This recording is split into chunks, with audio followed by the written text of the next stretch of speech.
Elisa's journey through medical residency was a relentless test of endurance, skill, and compassion. Every day brought new challenges and lessons, shaping her into the doctor she aspired to be.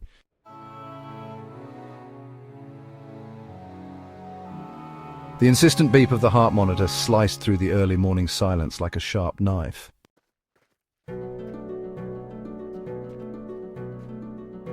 Elisa, her eyes heavy with sleep and her lab coat still crumpled from the previous night, rushed to bed 14. The patient, a 70-year-old woman admitted with pneumonia, was battling an invisible and relentless force.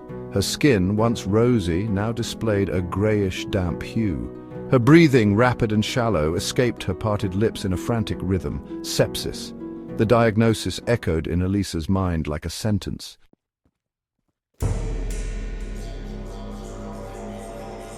Dr. Souza, the on-call physician, arrived with the calmness that only experience could provide. He examined the patient with a practiced eye. Dr. Souza, sepsis is a war, and like in every war, there are casualties. The immune system needs to act fast and hard. There's no time for subtleties. Elisa watched, fascinated and horrified at the same time.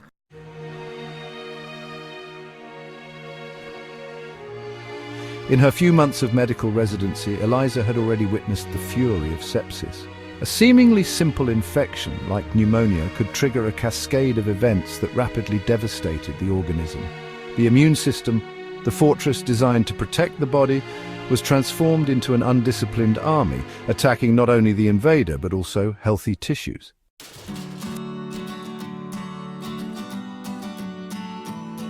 While Dr. Souza prescribed antibiotics and supportive measures to stabilize the patient, Elisa looked out the window at the dawn. The city was waking up to a new day, oblivious to the silent battle being fought in room 14. The fight between life and death, between protection and destruction, was reflected in Elisa's tired eyes, who for the first time questioned the limits of the very science she had chosen to embrace. That day would mark the beginning of a journey of learning, not only about the immune system, but about the complexity of life and the difficult choices that accompany it.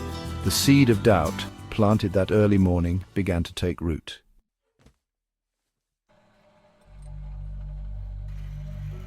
A new patient, a young athlete admitted with severe pneumonia, brought new questions to the fore.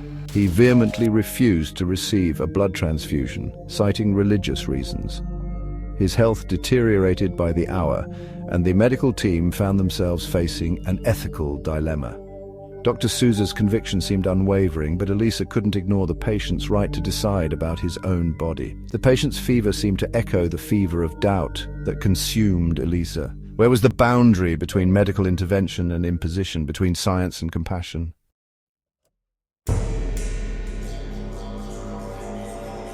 Elisa closely monitored the patient in bed 14, tracking her vital signs, analyzing tests, and assisting with procedures. Sepsis, although controlled, still lingered as a constant threat. But Elisa couldn't shake the feeling that the fever was more than just a simple defense mechanism. It was as if the body, in its ancient wisdom, was expressing its anguish, its fight against disease.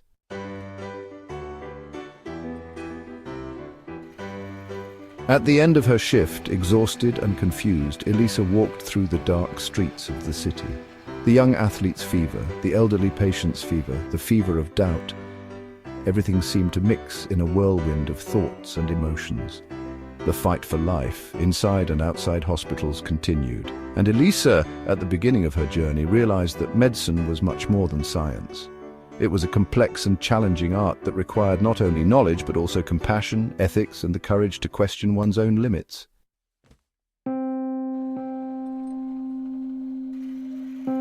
Elisa examined Marcos's X-rays, observing the white spots in his lungs, the granulomas, small fortresses built by the immune system to contain the infection. Macrophages, instead of eliminating the tuberculosis bacillus, engulfed it, forming a cellular barrier to prevent its spread. T lymphocytes, cells of adaptive immunity, gathered around the granulomas, releasing cytokines that maintained chronic inflammation and controlled the infection.